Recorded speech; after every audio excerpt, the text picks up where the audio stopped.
இந்த ஞாயிறு ஆராதனையில் நாம் தியானிக்க வேண்டியதான செய்தியை கொடுப்பதில் ரொம்ப சந்தோஷப்படுகிறேன். லூக் 24 அதிகாரம் வசனங்கள் 13 முதல் 33 வரை. இந்த வேத பகுதியில் இயேசு கிறிஸ்து உயிர்த்தெழுந்த பிறகு நடந்த சம்பவம், அதாவது 3வது நாளில் நடந்த ஒரு சம்பவத்தை உங்களோடு நான் பகிர்ந்து கொள்கிறேன். அந்த 3வது நாளில் வேதம் சொல்லுகிறது, 2 சீஷர்கள் எருசலேமை விட்டு புறப்பட்டு போய் அவர்கள் ஏவாவுக்கு போகிறார்கள். இந்த வசனத்தை வாசிக்கிறேன். அன்றைய தினமே அவர்கள் 2 பேர் எருசலேமுக்கு 7 அல்லது 8 மைல் தூரமாக எம்மாவு என்னும் கிராமத்திற்கு போனார்கள். சுமார் 8 மைல் தூரமாக இருக்கக்கூடிய எம்மாவு ஊருக்கு 2 சீஷர்கள் போகிறார்கள். போற வழியில நடந்த சம்பவங்களை அது பேசிக் கொண்டுட்டு போறாங்க. இயேசு அடக்கம் பண்ணப்பட்டது, அவர் சிலுவையில் அறையப்பட்டது, அடக்கம் பண்ணப்பட்டது, உயிர்த்தெழுதல், இந்த சம்பவத்தால் ஒரு அளவுக்கு அறிஞ்சிருக்கிறாங்க. அப்போ போற வழியில அந்த காரியங்கள்லாம் அவங்க பேசிட்டே போறாங்க. போன வழியில வேதம் சொல்லுது, இயேசு கிறிஸ்து அந்த போகிற வழியில் அவங்களோட போய் சேர்ந்து அவங்க கூட நடக்க ஆரம்பிக்கிறார், கூடவே நடந்து போகிறார். ஆனால் அங்க இயேசு கூட வர்றது சொல்லி அவங்களுக்கு தெரியல. அந்த வசனத்தை வாசிக்கிறேன். எப்படி அவர்கள் பேசி சம்பாஷித்துக் கொண்டிருக்கையில் இயேசு தாமே சேர்ந்து அவர்களுடனே கூட நடந்து போனார். ஆனாலும் அவரை அறியாதபடி அவர்களுடைய கண்கள் மறைக்கப்பட்டிருந்தது. இயேசுநாதர் கூடவே நடந்து வருகிறது கூட அவங்களுக்கு தெரியல. பாருங்க, பைபிள் சொல்லுது அவருடைய கண்கள் மறைக்கப்பட்டிருந்தது. ஆகவே கூட வருகிறவர் இயேசு கிறிஸ்து சொல்லி அவங்களுக்கு தெரியல, அவங்க புரியல, அவங்க பாட்டு பேசிட்டு போறாங்க. திடீர்னு இயேசு கிறிஸ்து அவங்க பேச ஆரம்பிக்கிறார். வாசிக்கிறேன். அப்பொழுது அவர்களை நோக்கி, நீங்க துக்கமுறவலாய் வழி நடந்து ஒருவருக்கொருவர் சொல்லிக் கொண்டிருக்கிற காரியங்கள் என்னவென்று கேட்டார். அப்போ அவர்கள் பேசிக் கொண்டிருக்கிற காரியங்கள் குறித்து இயேசு கிறிஸ்து அவர்கிட்ட விசாரிக்கிறார். என்ன போய் பேசிட்டு போறீங்க, சொல்ற ரொம்ப துக்கமுகமா இருக்கிறீங்களா? ஆக இந்த 2 சீடர்களும் நடந்த சம்பவங்களை சரியா புரிஞ்சிக்க முடியாம அவங்களுக்கு ஒரு குழப்பத்தோடு தான் போயிட்டு இருக்கிறாங்க. பிறகு நீங்க வாசிக்கலாம், அவங்க சொல்றாங்க, இயேசுட்டு சொல்லுகிறார்கள், இவர் பெரிய தீர்க்கதரிசி, இவர் அற்புதங்களை செய்தாரு, வார்த்தையிலே வல்லவராக இருந்தவரு, பெரிய காரியங்கள்லாம் செய்தாரு, அவரு தான் இஸ்ரவேல் மக்களை மீட்டு ரட்சிப்பார் சொல்லி எதிர்பார்த்தோம். There was a sense of disappointment with these 2 disciples. They were very downcast. They began to tell the Lord what they felt about what happened.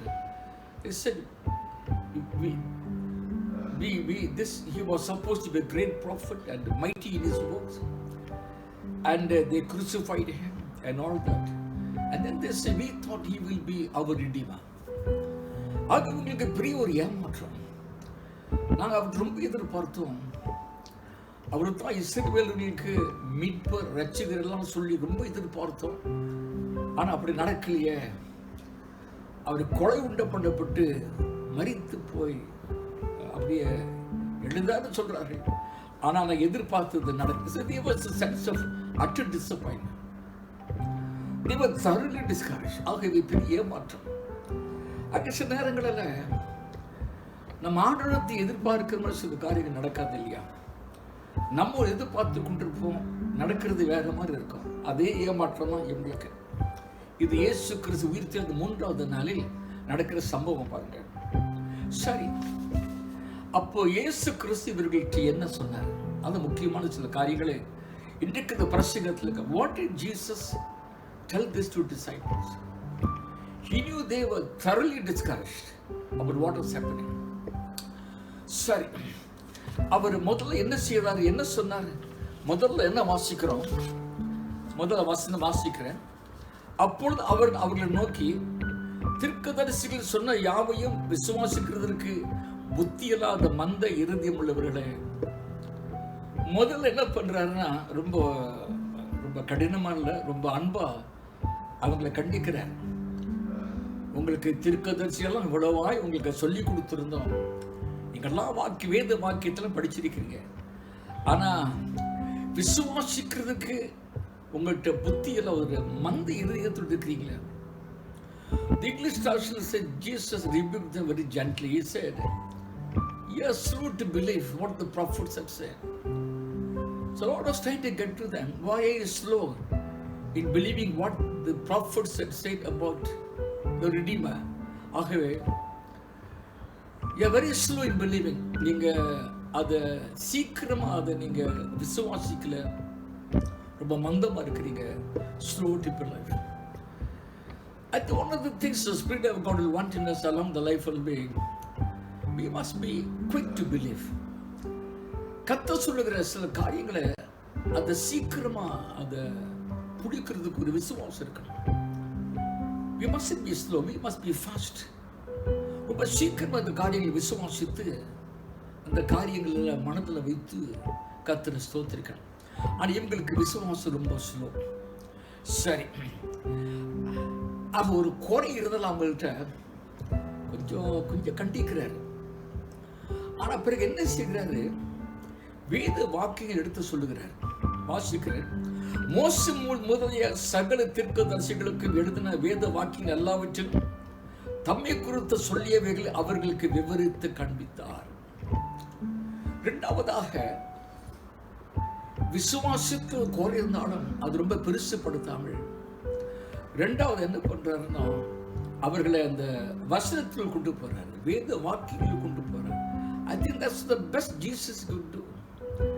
Though there was a substance of unbelief in them, they were slow to believe, he takes them into the word, he takes them into the Old Testament scriptures and tells them what the prophets have said about himself.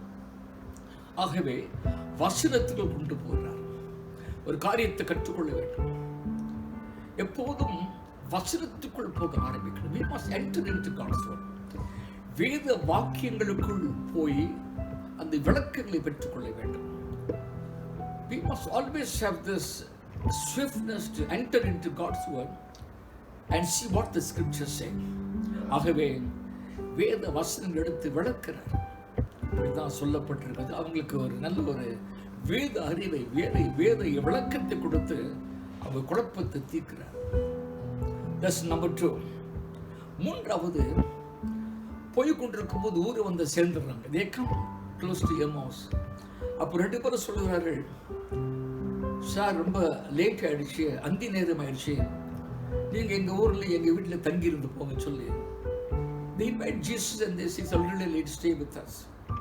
ஆகவே வீட்டுக்குள் அழைத்து they take care of him and they were blessing the Lord, they were blessing Jesus. அது வரைக்கும் அவரு தான் உயிர் தெழுந்த இயேசு நம்மளுக்கு தெரியாது. But they came all over to bless the master. And there was something great about this two disciples. They had this ministry of hospitality. அப்போ இயேசு வீட்டுக்குள் போனோட அவங்க உட்காந்து என்ன பண்ண, அப்பம் எடுத்து அப்பத்தை பிட்டு கொடுக்கிறார். Jesus began to bless them. See, when they blessed the Lord in turn blessed them. அந்த அப்பத்தை பிட்டு அவங்களை ஆசீர்வதிக்கிறார். Whenever we bless the Lord, there's always a return blessing. The Lord will bless us again. கர்த்தர் நிச்சயமாக நம்மளை ஆசீர்வதிப்பார். So they were blessed by the Lord. அடுத்த காரியம், அந்த அப்பத்தை பிட்டு கொடுக்கிறார். வாசிக்கிறேன். அப்பொழுது அவர்களுடைய கண்கள் திறக்கப்பட்டது. வேதம் சொல்லுது, அந்த அப்பத்தை பிட்டு கொடுக்கும் போது அவங்களுடைய கண்கள் திறக்கப்பட்டது. என்ன பெரிய ஆசீர்வாதம்! அது வரையில அவங்க கண்கள் அடைப்பட்டு இருந்தது. இயேசு தான் கூட இருக்கிறதாகவே தெரியாமலேயே பேசிட்டு அந்த அப்பத்தை சாப்பிட்டு இருக்காரு. ஆனா அப்பத்தை கொடுத்த உடனே that was a very powerful revelation. அப்பம் பிட்ட உடனே கண்கள் திறக்கப்பட்டது. The eyes began to open. அது எப்போ தெரியுமா? அப்பத்தை பிட்டு அவர்களை கொடுக்கும் பொழுது கண்கள் திறக்கப்பட்டது. வேதத்தில் ஆண்டவர் இயேசு கிறிஸ்து அப்பத்தை பிட்டு கொடுத்த 2 சம்பவங்கள் உண்டு. 2 முறை அப்பத்தை பிட்டு கொடுத்திருக்கிறார். ஒன்று அந்த கடைசி ராபோஜனத்துல நீங்க படிக்கலாம். யோவான் 13ஆம் அதிகாரத்துல அந்த கடைசி ராபோஜனம், அந்த கடைசி விருந்தில் அப்பத்தை பிட்டு கொடுக்கிறார். அந்த அப்பத்தை அங்க பிட்டு கொடுக்கும்போது யோவான் 13:27 சொல்லுகிறது, சாத்தான் யூதாசுக்குள்ள போகிறான். அங்கே அப்பத்தை பிட்டு கொடுக்கும் போது சாத்தான் பிசாசு யூதாசுக்குள்ள புகுந்தான்னு சொல்லுகிறது. There are two times Jesus broke bread and gave. The first was in John chapter 13 verse 27. The Bible says when Jesus broke the bread and gave them, the Bible says Satan entered Judas. That's the first time when he broke the bread. அங்க சாத்தான் அவருக்குள் புகுந்தது வாசிக்கிறோம். இங்க இயேசு அப்பத்தை பிட்டு கொடுக்கும்போது அவங்க கண்கள் திறக்கப்பட்டது. ரெண்டு வித்தியாசமான அனுபவங்கள். ஒரு இடத்துல அப்பம் பிற்கப்பட்டு கொடுக்கும் போது ஒருவனுக்குள் விசுவாசம் நுழையுது. இந்த இரண்டாவது சம்பவத்தில் அப்பத்தை பிட்டு கொடுக்கும் போது வேதம் சொல்லுது அவங்க கண்கள் திறக்கப்பட்டது. ஆக there was a tremendous blessing. This two disciples begin to enter. The eyes open. கண்கள் திறக்கப்பட்டது. எப்போதும் கர்த்தருடைய காரியங்களில ரொம்ப பயபக்தியாக பங்கு பெற்றோம்னா அந்த காரியத்தை கர்த்தர் நமக்கு ஆசீர்வதித்து கொடுப்பார். இது அப்பம் பிற்கப்படிகளே நடந்தது. அதே போல ஒவ்வொரு மாதமும் அப்பம் பிடிக்கிற திருவிருந்தில் பங்கு பெறும் பொழுது அதை ஜெபத்தோடு கவனத்தோடு இருக்கிறனால் அந்த அப்பம் பிற்கிறது உங்களுக்கு ஆசீர்வாதம் கர்த்தர் மாற்றிக் கொடுப்பார். இவர்களுக்கு கண்களே திறக்கப்பட்டது, ஆவின் கண்கள். உங்களுக்கு எதையோ கர்த்தர் செய்ய முடியலையா? சரி, அது ஒன்று. அது முடிந்த பிறகு அவர் யாருன்னு தெரிஞ்ச உடனே அவர் மறைஞ்சிடறாரு, எந்திரிச்சு போயிடுறாரு. அப்ப ரெண்டு பேர் ஒரு வார்த்தை சொல்றாங்க, நான் வாசிக்கிறேன். verse 32.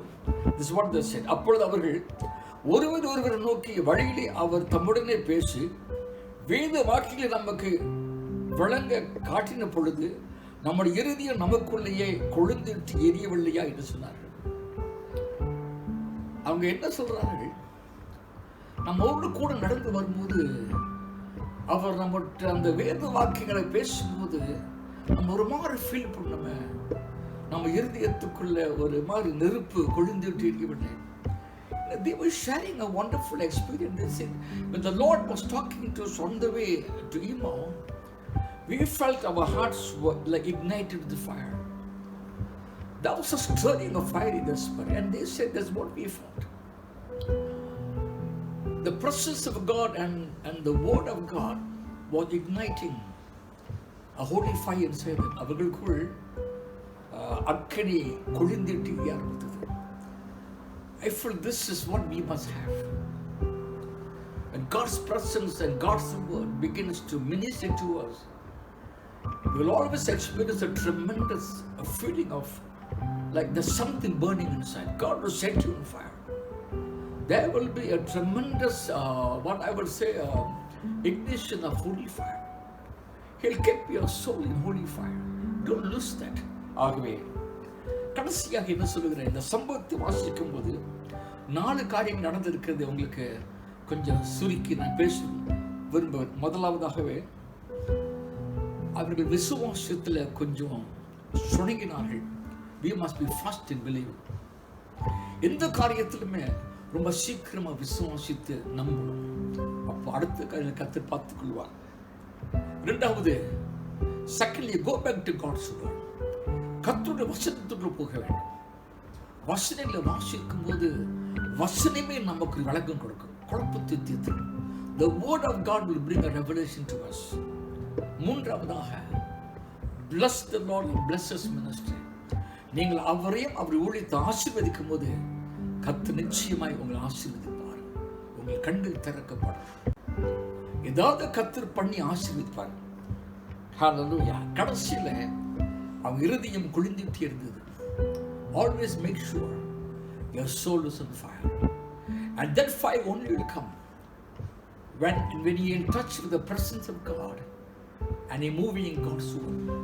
Both God's holy presence and His word will ignite your soul. There'll be fire inside your soul. There will be the ignition of holy anointing, and you will be a man on fire for the Lord. May the Lord bless you. கர்த்தர் ஆசீர்வதித்து உங்களை காத்துக்கொள்வாராக. ஆமென். ஆமென்.